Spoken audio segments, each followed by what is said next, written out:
যা আল্লাহর কাছে জবাবদিহিতার ভয় যার অন্তরের মধ্যে নাই, আখেরাতের ভয় যার অন্তরের মধ্যে নাই, ও যতই নামাজ পড়ুক, যত হজ করুক না কেন, ও অবৈধ পয়সা খাবেই খাবে। কথা ঠিক না? আর যেই লোকটার মধ্যে আখেরাতে জবাব দেওয়ার ভয় আছে, আল্লাহর ভয় যার অন্তরের মধ্যে আছে, পরকালের ভয় আছে, সে কখনো অবৈধ পয়সা পেটে ঢুকাইতে পারে না। জাহান্নামের আগুন সে কখনো পেটে ঢুকাইতে পারে না। কথা ঠিক কিনা? জোরে বলেন ঠিক কিনা? ওদের দেখেন না, জুব্বালা, টুপিওয়ালা, জুব্বালা চাকরি করে অফিসার টেবিলের তল দেখায়, ওগুলো ভণ্ডামি। কথা ঠিক কিনা? ওর টুপি দাড়ি জুব্বা সব ভণ্ডামি, ভণ্ড, ঘুষখোর, বদমাইশ, মানুষের ধোঁকা দেওয়ার জন্য এই জুব্বা টুপি দাড়ি রয়েছে, মানুষকে ধোঁকা দেওয়ার জন্য, ধোঁকাবাজ। খারাপ লাগতেছে না? চাকরি একটা করতে পাল দিয়ে হয়, কয়দিনের মধ্যে বাড়ি বিল্ডিং দিয়ে ফেলা যায়। আগে কয়দিন আগেও দেখছি ভাঙ্গা টিনের ঘর, বৃষ্টি বাইরে নামার আগে ঘরের মধ্যে পানি পড়তো। কি কথা ঠিক কিনা? ওর বাপ রিক্সা চালাইতো, অথবা পরের ক্ষেত্রে কামলাগিরি করতো। ওই কামলাগিরি করে রিক্সা চালায়, কষ্ট করে টাকা পয়সা কামাই করে পোলারে লেখাপড়া শিখেছে। পোলা লেখাপড়া শিখে চাকরি পাই এখন অফিসার হয়েছে। এখন আর ডাক দেখে কি ডাক, বাপরে বাপ। বাপেরও হজ করায় নিয়ে আসে, যে কামলা দিতে পরের ক্ষেত্রে রিক্সা চালাইতো। এই বদমাইশা নাজি সাহেব হয়েছে, মসজিদে যে মাত বলিও করে আজি সাহেব। পোলা হজ করায়, টাকার তো অভাব নেই, বোঝেন না? চাকরি করে কাস্টমে অথবা সেটেলমেন্টে। অফিসে যাওয়ার সময় খালি ব্রিফকেস নিয়ে নাচতে নাচতে চলে যায়, খালি ব্রিফকেস, কিন্তু আসার সময় ব্রিফকেস ভর্তি করে বান্ডিল নিয়ে ফেরে। কথা ঠিক না? নাকি ভুল বলতেছি আমি? হ্যাঁ, টাকার তো অভাব নাই, বাপের বান্ডিল ধরে ধরে টাকা দেয়।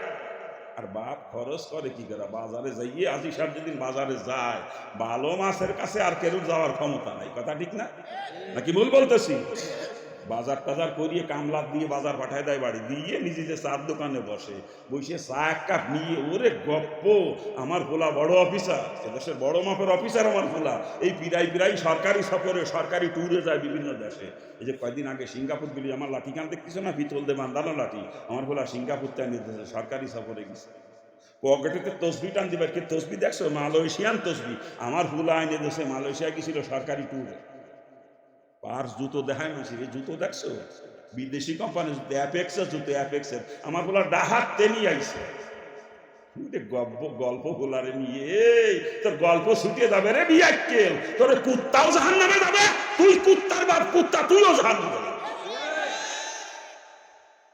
তোর কুত্তা নিজেও পায়খানা খায়, তোরও পায়খানা খাওয়ায়, বুঝো তুই?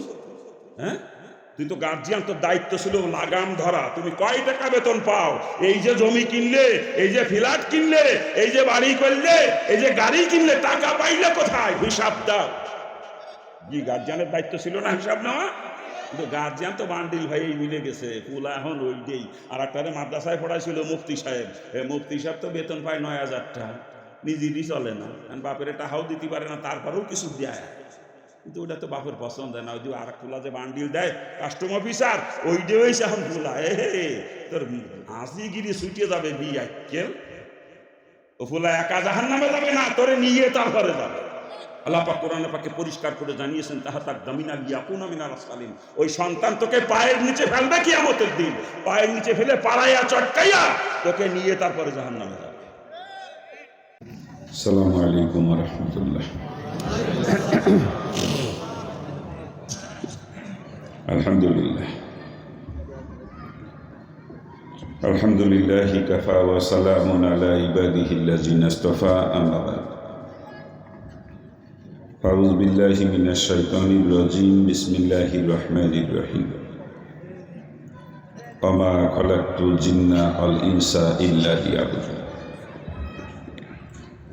সবাইকে দুরূদ শরীফ, আল্লাহুম্মা সাল্লি আলা সাইয়্যিদিনা ওয়া নাবিয়িনা ওয়া শাফিঈনা ওয়া হাবিবিনা ওয়া মাওলানা মুহাম্মাদ সাল্লাল্লাহু আলাইহি ওয়া আলা আলিহি ওয়া আসহাবিহি ওয়া বারাকা ওয়া সাল্লাম। আল্লাহুম্মা সাল্লি আলা সাইয়্যিদিনা ওয়া নাবিয়িনা ওয়া শাফিঈনা ওয়া হাবিবিনা ওয়া মাওলানা মুহাম্মাদ সাল্লাল্লাহু আলাইহি ওয়া আলা আলিহি ওয়া আসহাবিহি ওয়া বারাকা ওয়া সাল্লাম। আলহামদুলিল্লাহ, ঐতিহ্যবাহী চেঞ্জিচালা মদিনাতুল উলুম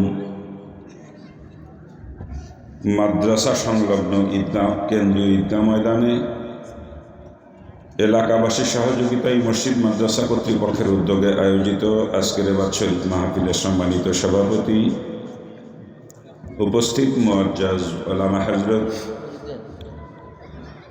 সম্মানিত অতিথিবৃন্দ, দূর দূরান্ত থেকে আগত দিনদার ইমানদার আমার ইসলাম দরদি বাবাজি ও ভাইয়ানেরা, পর্দার অন্তরালে শ্রবণরতা আমার স্নেহময়ী মা ও বোনেরা এবং আমার স্নেহের কচিকা আচারা, আপনারা বাদ মাগরিব থেকে নিয়ে দীর্ঘ সময় পর্যন্ত কোরআন হাদিসের আলোকে অত্যন্ত মূল্যবান আলোচনা শুনেছেন। এখন আমি নালায়েক আপনাদের সামনে উপস্থিত। আল্লাহ পাক যদি তৌফিক এনায়েত করেন এবং সাথে সাথে আপনারা যদি অন্তর থেকে দোয়া করেন, আমি আপ্রাণ চেষ্টা করব কোরআন এবং হাদিসের আলোকে সংক্ষিপ্ত কিছু কথা আপনাদের সামনে বলার জন্য। আসুন সর্বপ্রথম ওই পাকজাতের দরবারে শুকরিয়া জ্ঞাপন করি, যিনি আজকের এই সময়ে এ জমিনের বুকে কোটি কোটি মানুষকে বিবিধ প্রকার নাফরমানির মাঝে নিমজ্জিত রেখে আমাকে আপনাকে আজকের এই কোরআন হাদিসের আলোচনার মজলিস রিয়াজুল জান্নাহ তথা বেহেশতের বাগিচায় অল্প সময় বসার সুযোগ করে দিয়েছেন। এই জন্য পাকজাতের শুকরিয়া সকলে একবার বলি আলহামদুলিল্লাহ। আমার বাবাজিরা, এটা যে বেহেশতের বাগান, এ ব্যাপারে কোনো সন্দেহ আছে? যদি কারো সন্দেহ থাকে, কসম খোদা, তার নামাজ, রোজা, হজ, জাকাত কোনো আমল তার জন্য কোনো উপকার বয়ে আনতে পারবে না। কারণ এটা বেহেশতের বাগান। এ কথা আমি শামসুল হকের জবানের নয়, এ কথা বলেছেন এমন এক ব্যক্তি যার জবানের কোনো একটা কথা এ পর্যন্ত মিথ্যা হয় নাই এবং কিয়ামত পর্যন্তও হবে না। আর সেই মহামানব নবী রোজাহা সৈয়দুল আম্বিয়া নবী মুহাম্মদুর রাসূলুল্লাহ সাল্লাল্লাহু আলাইহি ওয়াসাল্লাম তার পবিত্র জবান দিয়ে বলেন, যতক্ষণ দ্বীনি আলোচনা চলবে ততক্ষণে ময়দান বেহেশতের বাগান। চিৎকার দিয়ে বলেন সুবহানাল্লাহ। আর তাই বাবাজিরা আমার, রসুলের এই কথার উপর যদি কেউ সন্দেহ করে, তার ইমানই থাকবে না। আর ইমান যদি না থাকে, নেক আমল দিয়ে কি লাভ হবে বলেন? এই জন্য এবার আল্লাহ পাক যে আমাদেরকে বেহেশতের বাগানে বসার সুযোগ করে দিয়েছেন, এতে আমরা সকলে খুশি তো? কি বলে? আলহামদুলিল্লাহ। আমরা বেহেশতের বাগিচায় বসার সুযোগ পেয়ে খুশি হয়েছি, ঠিক না? কিন্তু খবর নেন, আজকের এই ময়দানে অনেক দূরের লোকও এসে হাজির হয়েছে, ঠিক না? আবার একটু খোঁজ খবর নিয়ে দেখেন এই ময়দানের আশপাশ এলাকার বাড়ি ঘরগুলোতে এখনো পর্যন্ত কত হতভাগা মুসলমান ঘরে বসে বিবিকে নিয়ে কত মজার মজার গল্প করতেছে, ঠিক না? কত হতভাগা এখনো পর্যন্ত বাড়িতে আত্মীয় স্বজনে কত আনন্দ ফুর্তিতে লিপ্ত আছে, ঠিক কিনা বলেন? আবার কত কপাল পোড়া মুসলমান ঘর থেকে বের হয়ে আসছে, ঠিকই, তো শয়তান তাদেরকে বেহেশতের বাগিচায় বসার সুযোগ দেয় না। শয়তান তাদের কানে রশি লাগাইয়া রাস্তার উপরে, বাজারের ভিতরে, দোকানের সামনে দিয়ে ঘুরাইতেছে, ঠিক না? আচ্ছা বলেন, কোনো মুসলমানের কানে কোরআন হাদিসের আলোচনার আওয়াজ পৌঁছায়, জান্নাতের বাগিচার খবর পৌঁছায়, এরপরেও যদি সে মুসলমান ওই জান্নাতের বাগিচা উপস্থিত হতে না পারে, তার মতো হতভাগা কপাল পোড়া এ দুনিয়ার জমিন আর কেউ থাকতে পারে? এই জন্য এবার আমি আলোচনা শুরু করার পূর্বে যে পর্যন্ত মাইকের লাউড স্পিকারের ধ্বনি পৌঁছায়, এতদিন অঞ্চলের প্রতিটা বালেক পুরুষ মুসলমানের দুইখানা পায়ে হাত অনুরোধ করব, অবা সত্যিই যদি আপনি দাবি করেন আপনি একজন মুসলমান, আমি আপনার দুইখানা পায়ে হাত অনুরোধ করছি, আর দূরে দাঁড়িয়ে বসে থাকবেন না। মেহেরবানি করে অল্প সময়ের ভিতর বেহেশতের বাগিচায় চলে আসেন। বলা যায় না বাপরে, আজকের রাত্রি আমার আপনার জীবনের শেষ রাত্রিও হয়ে যেতে পারে। আজকের দিনের মাঝে কত লোক এ দুনিয়া থেকে চিরবিদায় নিয়েছে তার হিসাব নাই। আর আমি আপনিও যে রাত্রিতে বিদায় নেব না, এমন কোনো গ্যারান্টি মনে হয় এখনো পর্যন্ত কারো কাছে আসে না। আসছে কোনো গ্যারান্টি বলেন? এই জন্য এবার মালাকুল মউত যে কখন আসবে আর আমার আপনার টুটি টিপে ধরবে, এ খবর কিন্তু দুনিয়ার কারো জানা নাই। আর অন্ধকার কবরে কিন্তু আমাকে আপনাকে একাকই থাকতে হবে। এ দুনিয়ার বাড়ি গাড়ি, টাকা পয়সা, ধন দৌলত, আত্মীয় স্বজন, বিবি বাচ্চা, কেউ আপনার সঙ্গে কবরে যাবে না। বাপ, একটু চিন্তা করেন আপনি ওই কবরের কথা। চিন্তা করে অল্প সময়ের জন্যে যিনি যেখানে যে পরিবেশেই থাকেন না কেন, ওই পরিবেশ থেকে পৃথক হয়ে আসেন একটু বেহেশতের বাগিচায়। আল্লাহ পাক যদি চাহে আজকের এই বেহেশতের বাগিচায় বসাকে জড়িয়া করে আমার আপনার জীবনের সমস্ত গুনাহ খাতা মাফ করে দিতে পারে। আমার মা বোনদের কাছে দাবি করবো, মা গো, ওমা যদি এখনো পর্যন্ত কোনো বালেক পুরুষ আপনাদের বাড়িতে থাকে মাগো, একটু বলে কয়ে বোঝাইয়া সমঝাইয়া এই বেহেশতের বাগিচা পাঠিয়ে দেন। মাগো আপনি যদি চেষ্টা করে একটা লোক এখানে পাঠাইতে পারেন, আর ওই লোকটা এই ময়দানে এসে বসে যতগুলা কথা শুনবে, প্রতিটা কথার বিনিময়ে এক বছর কবুল নফল ইবাদতের নেকি পাবে। আর মাগো আপনি যে চেষ্টা করে পাঠাইলেন এই কারণে আপনিও ঘরে বসে থেকে সমপরিমাণ নেকির অধিকারী হয়ে যাবে। আর মাগো তোমার শুধু পুরুষ লোকই মরবে না মারে, আপনাকেও তো কবরে যেতে হবে। আর অন্ধকার কবর আপনাকেও একাকিনী থাকতে হবে। আপনার আত্মীয় স্বজন, স্বামী, সন্তান কেউ আপনার সঙ্গে কবরে যাবে না মা। একটু চিন্তা করেন আপনি ওই কবরের কথা। চিন্তা করে অল্প সময়ের জন্যে বাড়ির বালেক পুরুষদেরকে এখানে পাঠিয়ে দিয়ে মাগো আপনি একটু নিরিবিলি একাকিনী এক জায়গায় বসেন, বসে আল্লাহ পাকের কোরআন, রসুলের হাদিসের কিছু কথা আপনি একটু মনোযোগ সহকারে শ্রবণ করার চেষ্টা করেন। আমার বাবাজিরা, অল্প সময়ের মধ্যে আলোচনা শুরু হবে ইনশাআল্লাহ। আর আলোচনা হবে কোরআনে পাকের একটা আয়াতের একটু অংশ তেলাওয়াত করেছি, আল্লাহ পাক তৌফিক দিলে ওর আলোকেই কিছু কথা বলব। তবে আলোচনার শুরুতে যে দিক নির্দেশনা দিয়ে থাকি আপনারা জানেন, আমি সাধারণত কিচ্ছা কাহিনীর আলোচনা করি না, চেষ্টা করি সমাজের মুসলমানের প্রয়োজনীয় কিছু কথা বলার জন্য। দোয়া করেন আল্লাহ পাক যেন আজকে তদ্রূপ কিছু কথা বলার তৌফিক আমাকে দান করেন। আজকে সমাজের মুসলমানের যে সমস্ত রোগের কারণে আজকে সমাজের মুসলমান ক্রমান্বয়ে জাহান্নামের দিকে ধাবিত হচ্ছে, আমি একটু চেষ্টা করি সমস্ত রোগের ঔষধ দিয়ে মুসলমানকে ওই জাহান্নামের পথের থেকে ফিরিয়ে জান্নাতের পথটা দেখানোর জন্য। আর আগেই বলে রাখি, যখন যে রোগের ঔষধ আমি দেব, রোগটা যদি আপনাদের কারো ভিতরে থাকে তার কিন্তু সহ্য করা কষ্ট হবে, একটু জ্বালাপোড়া করবে। আর এটাই স্বাভাবিক, কারণ রুগীর শরীরে যদি ঘা থাকে, রুগী ডাক্তারের কাছে গেলে ডাক্তার কিন্তু ঘাড় উপরে মলম লাগাবে, ঠিক না? আর মলম যখন লাগাবে তখনও জ্বালাপোড়া করবে, কি বলে? আর জ্বালাপোড়া করার কারণে রুগী যদি এরকম চিন্তাভাবনা করে যে কি ডাক্তারি কি ওষুধ দিলে এত জ্বলে পুড়ে যায়, ওই ডাক্তারের কথা শুনবো না, ওই ওষুধ আর ব্যবহার করবো না। ও রুগীর রোগ কি কোনোদিন ভালো হবে বলেন? ওকে রোগ নিয়েই কবরে যাওয়া লাগবে, ঠিক না? তদ্রূপভাবে আমিও যখন যে রোগের ঔষধ দেব, রোগটা যদি আপনাদের কারো ভিতরে থাকে তারও কিন্তু সহ্য করা কষ্ট হবে, একটু জ্বালাপোড়া করবে। আর জ্বালাপোড়া করার কারণে আপনিও যদি এরকম চিন্তাভাবনা করেন যে কি হুজুরে কি আসবে তো বেশি কথা কয়, এই চিন্তা করে ময়দান থেকে উঠে যদি বাড়ির দিকে হাঁটেন, বুঝতে হবে আপনার রোগ জিন্দেগিতে ভালো হবে না। আর আপনি যদি রোগ নিয়ে কবরে যান, জাহান্নাম থেকে বাঁচার কোনো রাস্তা আপনার সামনে খোলা থাকবে না।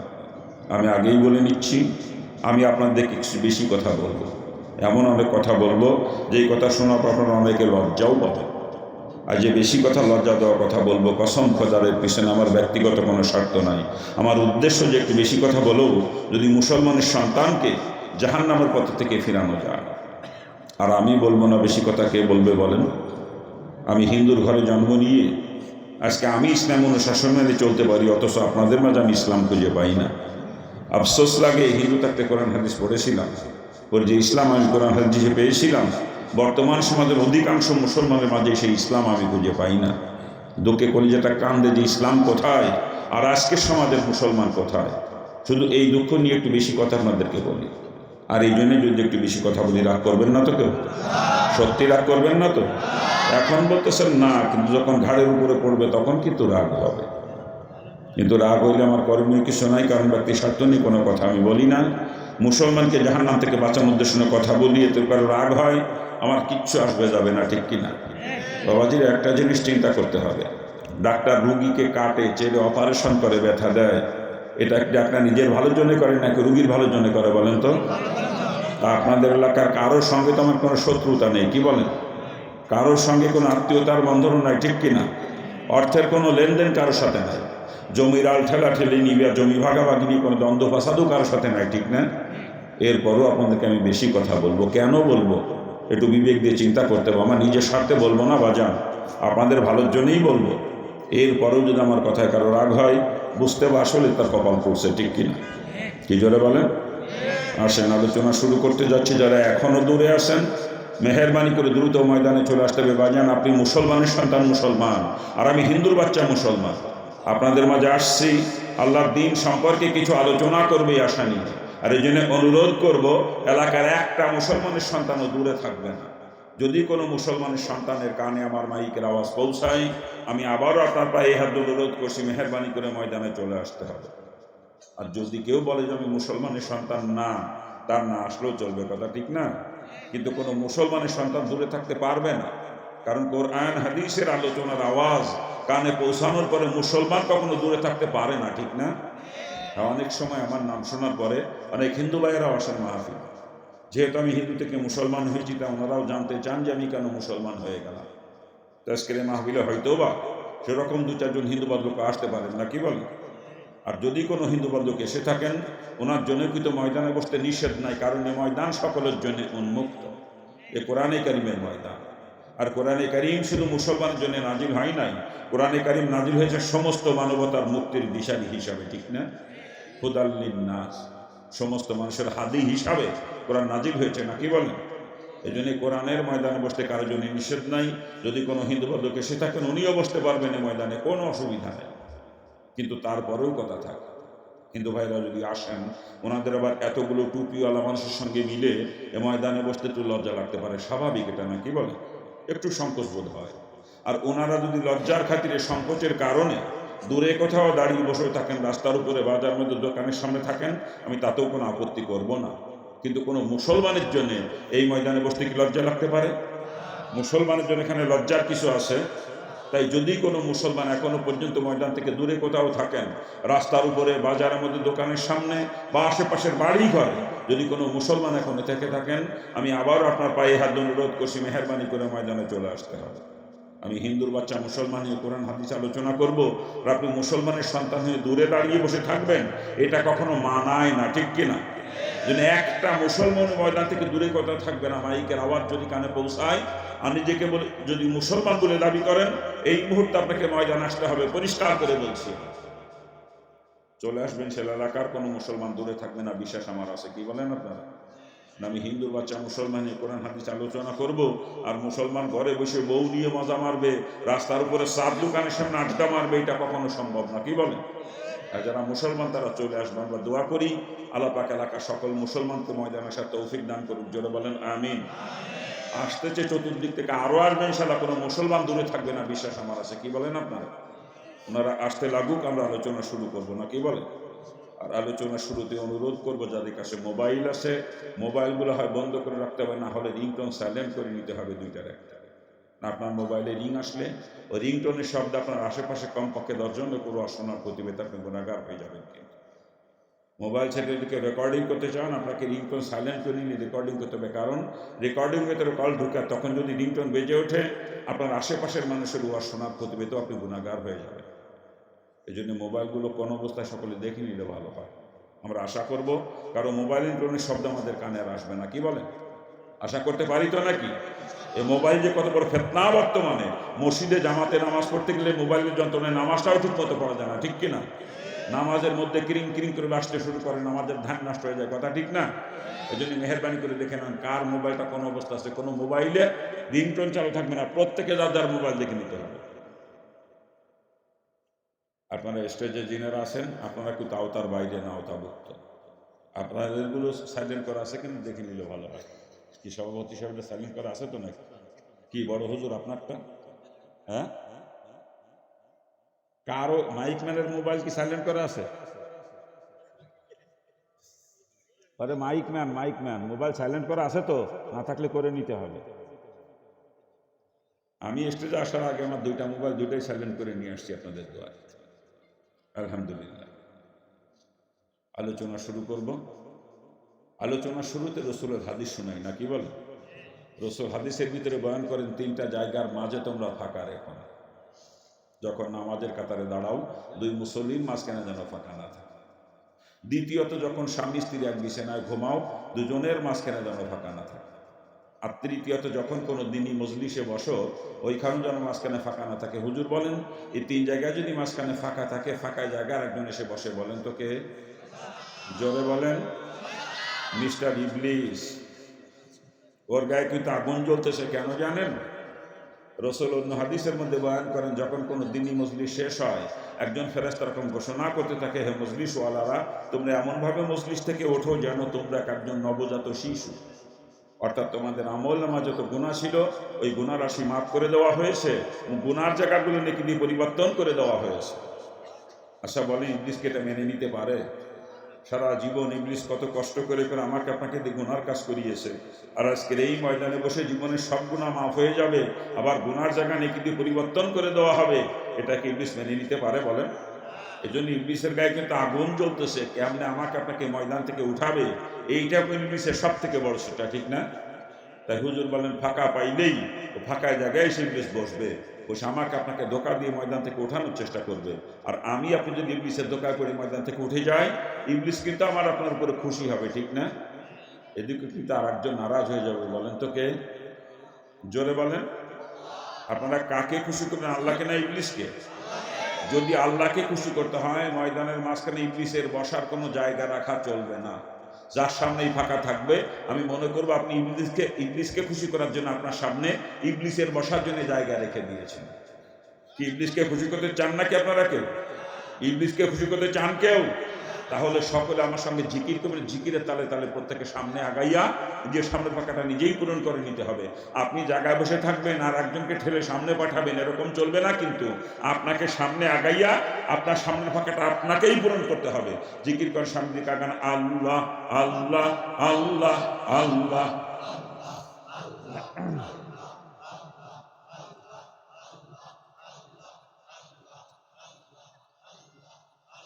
আগান আগান আগান। আমি জায়গায় বসে কাউকে জিকির করতে বলি না, জিকির করতে বলছে সামনে আগাইতে বলছি। কারোর সামনে কোনো ফাঁকা জায়গা থাকবে না, ইবলিসের বসার কোনো জায়গা ময়দানের মাঝখানে থাকবে না। আগান, দ্রুত দ্রুত দ্রুত আগাইতে হবে, দ্রুত দ্রুত। ওই পিছনের বাইরে আপনাদের কানে কি মাইকের আওয়াজ যায়? ওখানে কি মাইকের আওয়াজ যায়? ওই যে বসে এই একজন উঠছে কেবল, চাঁদর আল্লাহ, বাদ বাকি কেউ নড়তেছে না, কিন্তু দেখেন ওই যে বসে আছে। আলহামদুলিল্লাহ। ওনারা মনে হয় বাড়ির থেকে আসার সময় বিবি সাহেবের সাথে ওয়াদা করে এসে যে এই জায়গাতে বসবো, ওই জায়গার তার নড়বে না। কি ভাই জান, আসার সময় ভাবি সাহেবের সাথে ওয়াদা করে আইসেন নাকি? যদি ওয়াদা করে আইসেও থাকেন, ওই ওয়াদা খেলাপ করে সামনে গেলে নেকি হবে, গুনাহ হবে না। আগান, একটু মেহরবানি করে আগান। দিনই মজমায় গায়ে গায়ে মিলে বসা সুন্নাত, এটা সুন্নাতের উপর আমল হয়ে যাবে। আগান আগান। এখনো বসে বসে চুপচাপ করে দেখা গেছে।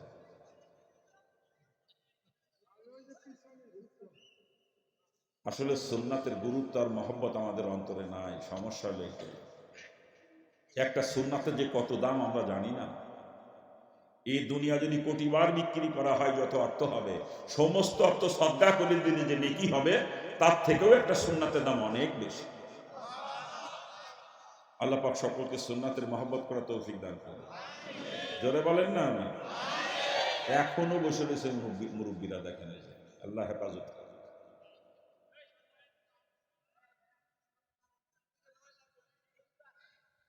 জি,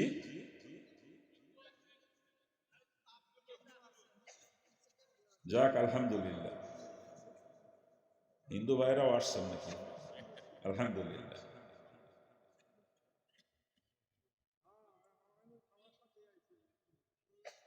সময় আর নষ্ট করব না, অনেক সময় নষ্ট হয়ে গেছে না, কি বলে? আসলে এতক্ষণ নষ্ট করি নাই সময়, এতক্ষণ জমিন তৈরি করার চেষ্টা করছি। এবার বীজ মূল্য ইনশাল্লাহ, কি বলে? জমিন তৈরি না করে বীজ মূল্যে ফসল খুব একটা ভালো হয় না।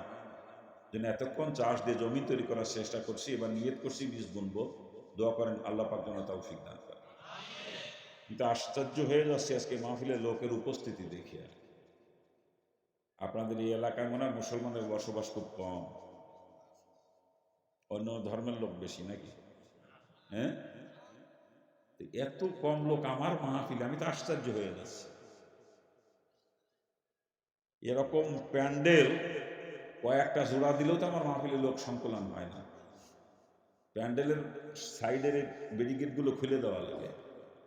কিন্তু আজকে এই এলাকায় এই অবস্থাকে বুঝলাম না কিছু। যাক আলহামদুলিল্লাহ। 3 জন আসলেও যে আলোচনা হবে, ওই 33,000 আসলেও সে একই আলোচনা, কি বলে? আপনারা অল্প সংখ্যক লোক বলে ঠগাবো না, ঠগাবো একটু সময়ের সংক্ষিপ্ততার কারণে কিছুটা ঠকবেন। এরা চাইছিল 9টায় দিতে, সেখানে 9:30 পার করে দিয়েছে। ওই আধা ঘন্টা যে আলোচনা করতাম সেটা পাইবেন না আপনি। এখন 10টা বাজে,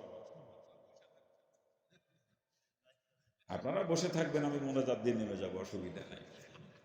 যাক আলহামদুলিল্লাহ। শেষ পর্যন্ত থাকবেন তো সবাই? আখেরি মোনাজাত না দিয়ে যাবেন না তো? হ্যাঁ, হরিপদর দোয়া লাগে না, হরিপদ চলে গেলে যাইতে পারবে আগে, কিন্তু মুসলমান যাইতে পারবে না। মুসলমানের দোয়া দরকার। কি বলে? আপনার পূর্বপুরুষ, আপনার দাদা দাদি, নানা নানি, আপনার শ্বশুর শাশুড়ি, বাপ মা যারা কবর চলে গেছে, অনেকের কবর আযাব হইতেছে, তারা আজকে আশায় বুক বাঁধে বসে আছে যে আজকে আমার সন্তান ওয়াজ শুনতে গেছে, আমার নাতি আজকে ওয়াজ শুনতে গেছে, আমার জন্য দোয়া করবে, আল্লাহ পাক ওই দোয়ার জরিয়ায় আমার কবরে যাব মাফ করে দিবে। এই আশায় কিন্তু কবরবাসী বুক বাঁধে বসে আছে। আর আমি যদি দোয়া না করে চলে যাই, দোয়ার আগেই চলে যায়, ওই কবরবাসী হতাশ হয়ে আমার জন্য কিন্তু বদদোয়া করবে। কি বলেন? এজন্য আখেরি মোনাজাত না দিয়ে আমরা কেউ যাবো না। কি বলেন? আল্লাহ পাক সকলকে শেষ পর্যন্ত বসার তৌফিক দান করুক। জোরে বলেন আমিন। হ্যাঁ, যদি কারো তেমন কোনো জরুরত এসে যায়, জরুরতের জন্য যাইতে পারবো, যত সংক্ষিপ্ত সময় ব্যয় করা যায় জরুরতের মধ্যে। কি ঠিক আছে না? আচ্ছা, আমি আপনাদের সামনে কোরআনে পাকের থেকে তেলাওয়াত করেছি। আল্লাহ পাক পরিষ্কার করে জানিয়েছেন, ওমা খালাকতুল জিন্না ওয়াল ইনসা ইল্লা লিয়াবুদুন। জিন এবং ইনসান এই দুই জাতিকে আল্লাহ পাক কেন সৃষ্টি করেছেন সে উদ্দেশ্য এখানে বয়ান করেছেন। ঠিক না? আমার মাওলা রাব্বি কয়, দুনিয়ার মানুষেরা ভালো করে জেনে নাও, এই উদ্দেশ্য নিয়ে তোমাদেরকে সৃষ্টি করা হয় নাই। তোমরা খানা খাইবে, পায়খানা প্রস্রাব করবে, সংসার করবে, বিবি বাচ্চা নিয়ে আনন্দ ভর্তি করবে, দোকানদারি করবে, ব্যবসা করবে, রাজনীতি করবে। আমি উদ্দেশ্য নিয়ে তোমাদেরকে সৃষ্টি করেছি, ইল্লা লিয়াবুদুন, একমাত্র আমি আল্লাহর ইবাদত করবে উদ্দেশ্যে তোমাদেরকে সৃষ্টি করা হয়েছে। চিৎকার দিয়ে বলেন সুবহানাল্লাহ। কে বলতেছেন এই কথা? জোরে বলে। অনেকের মনে প্রশ্ন আসতে পারে, আল্লাহ পাক যদি একমাত্র ইবাদতের জন্য সৃষ্টি করে থাকেন আর 24 ঘন্টা মসজিদে বসে বসে ইবাদতই করতে থাকি, তাহলে দুনিয়ার জিন্দেগি চলবে কি করে? স্বাভাবিক একটা প্রশ্ন, ঠিক না? আসলে ইবাদত যে কাকে আমরা বুঝি নাই। আমরা মনে করি নামাজ পড়া, রোজা রাখা, হজ করা, জাকাত দেওয়া, দান সদকা করা, কোরআন তেলাওয়াত করা, জিকির আজগার করা, এরকম কিছু কাজ ইবাদত, এরকম ধারণা আমাদের আছে। ঠিক না? হ্যাঁ, শুধু এইগুলাই ইবাদত তা নয়। এগুলা ইবাদত অবশ্যই, তো শুধু এইগুলাই ইবাদত তা নয়। একজন মুসলমান তার হায়াতের শুরু থেকে নিয়ে মৌতের আগ মুহূর্ত পর্যন্ত যা কিছু করবে দুনিয়াতে, সবই তার ইবাদত হবে, যদি সেটা রসুলের তরিকায়। কি বল? মুসলমান খানা খাইবে, পায়খানা প্রস্রাব করবে, ঘুমাইবে, ব্যবসা করবে, চাকরি করবে, দোকানদারি করবে, কৃষিকাজ করবে, রাজনীতি করবে, সংসার করবে, বিবি বাচ্চা নিয়ে আনন্দ ভর্তি করবে, এমনকি মুসলমান স্বামী স্ত্রী মিলামিশা করবে, ওই কাজটাও যদি রসুলের তরিকায় হয়ে যায় বা যেন ওটা ইবাদত হয়ে যাবে, ওর দ্বারা লক্ষ লক্ষ নেকি মুসলমানের আমলনামায় জমা হবে কিয়ামতের ময়দানে। ওইটার কারণে মুসলমানের জন্য বেহেশতের রাস্তা খোলা হয়ে যাবে। চিৎকার দিয়ে বলেন সুবহানাল্লাহ। এক কথায় যেই কাজের মধ্যে রসুলের তরিকা আছে, ওটা রসুলের তরিকায় করলে তখন ইবাদত হবে। আবার ওই কাজটাই যদি কখনো রসুলের তরিকার খেলাফ হয়ে যায়, ওটাই কিন্তু আল্লাহ পাকের নাফরমানি হবে। ঠিক কিনা? কি জোরে বলে? একটু উদাহরণ দিলে বুঝতে সহজ হবে। দেব, আমরা দুনিয়ার মধ্যে সব থেকে খারাপ কাজ মনে করি পায়খানা প্রস্রাব করাকে। ঠিক না? এই পায়খানা প্রস্রাব যদি রসুলের তরিকায় হয়ে যায় বা যায়, পায়খানা প্রস্রাব তখন আর পায়খানা প্রস্রাব থাকে না, এটি ইবাদত হয়ে যায়। ওই পায়খানা প্রস্রাবের দ্বারা লক্ষ লক্ষ নেকি মুসলমানের আমলনামায় জমা হয় কিয়ামতের ময়দানে। ওই পায়খানা প্রস্রাবই মুসলমানকে জান্নাতে নিয়ে পৌঁছে দেয়। চিৎকার দেবেন সুবহানাল্লাহ। পক্ষান্তরে দুনিয়ার মধ্যে সব থেকে বড় ইবাদত মনে করি নামাজকে আমরা। ঠিক কিনা? জোরে বলেন। ও বাজার, নামাজ আমার ততক্ষণ পর্যন্ত ইবাদত হবে যতক্ষণ পর্যন্ত আমার নামাজ রসুলের তরিকায় হবে। ঠিক কিনা? জোরে বলেন।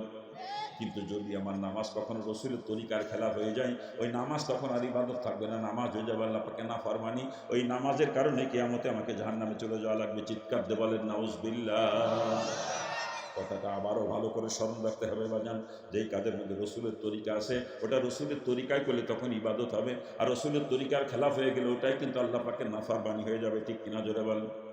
আর একটা কথা স্মরণ রাখতে হবে, যেই কাজের মধ্যে রসুলের তরিকা নাই, আমার রসুল জীবনে যেটা কোনোদিন করেন নাই বা করতে বলেন নাই, ওইটাকে কিন্তু কোনোদিন ইবাদত বানানো সম্ভব না। ওটা হলো ডাইরেক্ট নাফরমানি। মুসলমান কখনো ওইটার কাছে যাইতে পারে না। ঠিক কিনা? জোরে বলেন। কি জোরে বলেন? ঠিক কিনা? বাবা জান, আল্লাহ পাক সৃষ্টি করেছে ইল্লা লিয়াবুদুন, ইল্লা একমাত্র ইবাদতের জন্য, অন্য কোনো কাজের জন্য তোমার আমাকে সৃষ্টি করে নাই। কি কথা ঠিক না? জোরে বলে।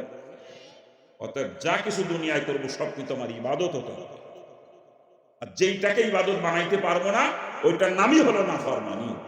আর ইবাদতের পরিণতি জান্নাত, নাফরমানির পরিণতি কিন্তু জাহান্নাম। কথা ঠিক কিনা? আমার আল্লাহ কোরআন পাকে পরিষ্কার করে জানিয়েছেন, ফামাইয়ামাল মিসকালা যাররাতিন খায়রান ইয়ারা, যাররা পরিমাণ ইবাদত করবা তার বদলা অবশ্যই তোমাকে দেওয়া হবে, কখনো তুমি তার থেকে বঞ্চিত হবে না। চিৎকার দিয়ে বলেন সুবহানাল্লাহ। ফামাইয়ামাল মিসকালা যাররাতিন শাররা, যাররা পরিমাণ নাফরমানি করবা তার শাস্তিও তোমাকে অবশ্যই ভোগ করতে হবে, কখনো তুমি তার থেকে নিষ্কৃতি পাইবা না। চিৎকার দিয়ে বলেন নাউজুবিল্লাহ।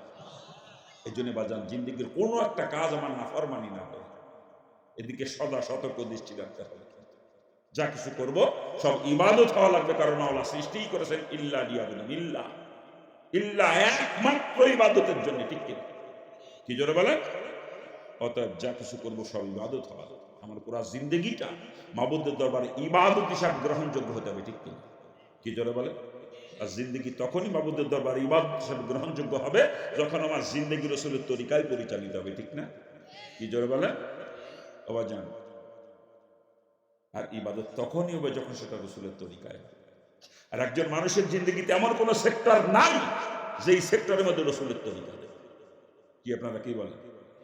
থুতু ফেলার মধ্যে কি রাসূলের তরিকা আছে? মাথার চুল কাটা ছাটার মধ্যে, কান পরিষ্কার করার মধ্যে, নাক পরিষ্কার করার মধ্যে, দাঁত পরিষ্কার করার মধ্যে আছে? গোপদাড়ি কাটা ছাটার মধ্যে, বগলের পশম, নাভি নিচের পশম পরিষ্কার করার মধ্যে, সব জায়গায় আছে। হাতে পায়ে নখ কাটার মধ্যে, পোশাক পরিচ্ছদের মধ্যে, এমন কোন সেক্টরের মানুষের জিন্দেগিতে নাই যেই সেক্টরের মধ্যে আমার রাসূলের তরিকা নাই। কথা ঠিক কিনা? আপনারাই বলেন, ব্যবসার মধ্যে কি রাসূলের তরিকা আছে? চাকরির মধ্যে, কৃষিকাজের মধ্যে, খানা খাওয়ার মধ্যে, পায়খানা প্রসাবের মধ্যে, ঘুমানোর মধ্যে, বিবাহ শাদীর মধ্যে, স্ত্রীর সঙ্গে মিলামিশার মধ্যে, সন্তান লালন পালনের মধ্যে, প্রতিবেশীর সঙ্গে আচরণের মধ্যে, আত্মীয়দের সঙ্গে আচরণের মধ্যে, বিধর্মীদের সঙ্গে আচরণের মধ্যে এমন কোন সেক্টর মানুষের জিন্দগিতে নাই যেখানে রাসূলের তরিকা নাই। কথা ঠিক কিনা? A to Z, up to bottom, সর্ব সেক্টরে রাসূলের তরিকা আছে। আর রাসূলের তরিকায় ওইটা করার নামই হচ্ছে ইবাদত। আর রাসূলের তরিকার খেলাফ হলে ওটার নামই নাফরমানি। কথা ঠিক কিনা? আমি থুতু ফেলবো, এই থুতু ফেলাকেও ইবাদত বানায়া ফেলতে হবে, কারণ আল্লাহ সৃষ্টি করেছে ইল্লা লিয়াবুদুন, ইল্লা একমাত্র ইবাদতের জন্য। অর্থাৎ থুতু ফেলাও আমার ইবাদত হতে হবে। যদি রাসূলের তরিকার বা খেলাফ থুতু ফেলি, আমার থুতু ফেলা নাফরমানি হয়ে যাবে। ওই থুতু ফেলার কারণে আমাকে জাহান্নামে চলে যাওয়া। কারণ আল্লাহ পাক পরিষ্কার জানিয়েছেন, যারা পরিমাণ নাফরমানি করলে তার শাস্তির হাত থেকে নিস্তার নাই। কথা ঠিক কিনা? কি জোরে বলেন? অর্থাৎ কোন একটা কাছে যত ক্ষুদ্র কাজই হোক না কেন, নাফরমানি না হয়ে যায় সেদিকে সদা সতর্ক দৃষ্টি রেখে আমাকে দুনিয়ায় চলতে হবে। ঠিক কিনা? কি জোরে বলেন? ঠিক কিনা? খারাপ লাগতেছে মনে হয় নাকি? হ্যাঁ বাবা যান, অর্থাৎ যা কিছু করবো সব আমার ইবাদত হওয়া লাগবে। আমরা ব্যবসা করি না, কিন্তু ব্যবসা করার জন্য আল্লাহ পাক আমাদেরকে সৃষ্টি করে নাই। সৃষ্টি করেছেন একমাত্র ইবাদতের জন্য, ইল্লা লিয়াবুদুন, একমাত্র ইবাদতের জন্য। অর্থাৎ ব্যবসা যদি করতে হয় ইবাদত বানাইয়া করতে হবে। আর ইবাদত তখনই হবে যখন ব্যবসা আমার রাসূলের তরিকায় হবে। ঠিক না? কি জোরে বল?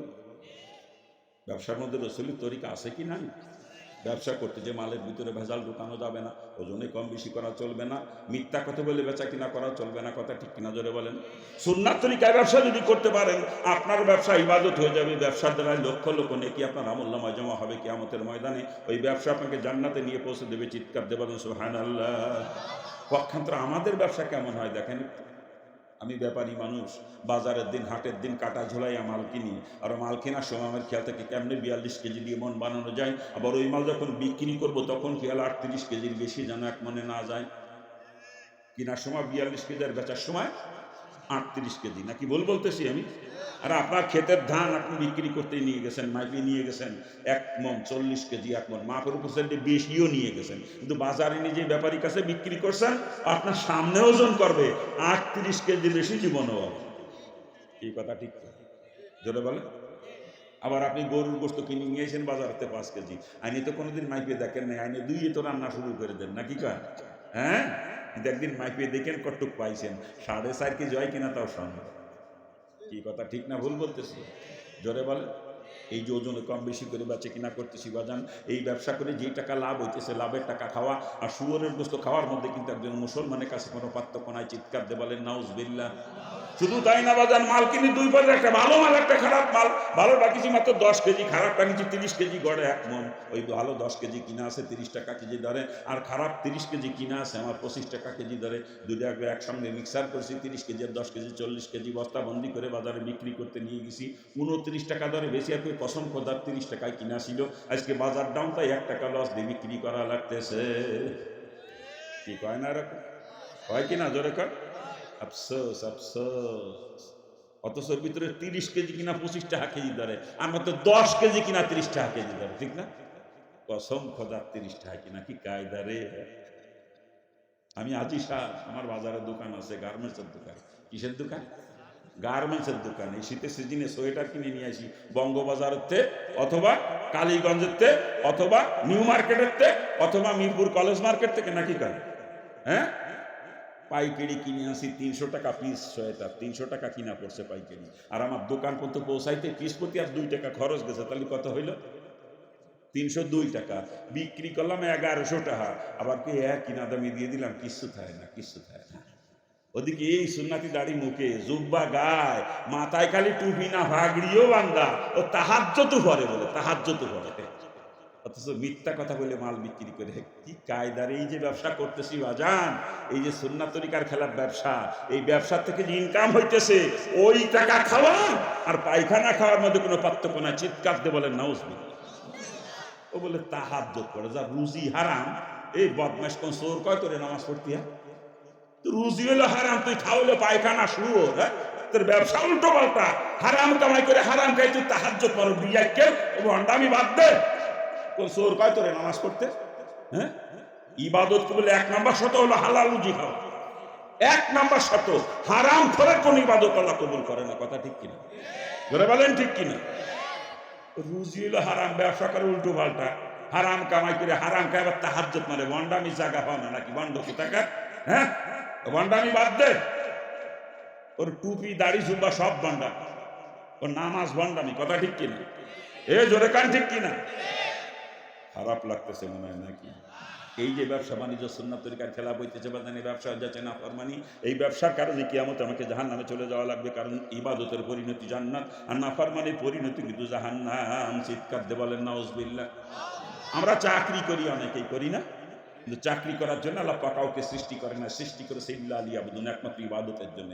অর্থাৎ চাকরি যদি করতে হয়, ইবাদত বানাইয়া করা লাগবে, ঠিক কিনা? আর ইবাদত তখনই হবে যখন আমার চাকরি রসুলের তরিকায় হবে, ঠিক না?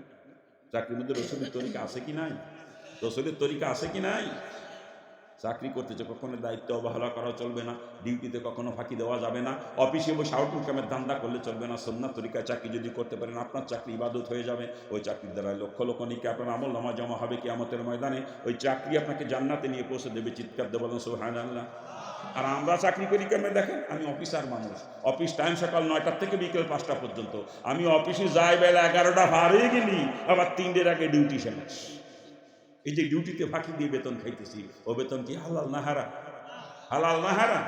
শুধু তাই না, আমি বড় মাপের অফিসার, পরপর 3 দিন অফিসেই যাই নাই, 4 দিনের দিন যাইয়ে 1 পাশে হাজিরা খাতায় সই করি, বেতন তুলে নিয়ে আসি 1 মাসের। ও বেতন কি হালাল না হারাম? ও বেতন হালাল না হারাম?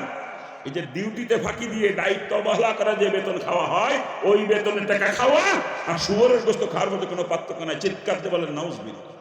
আরে জোরে কর না। আবার শুধু তাই না, আমাদের বাংলাদেশের চাকরিজীবীর গোষ্ঠী অধিকাংশ ঘুষখোর, অধিকাংশ। ইল্লা মাশাআল্লাহ কিছু আছে ঘুষ খায় না, কিন্তু সংখ্যায় খুব সীমিত, একেবারে সীমিত।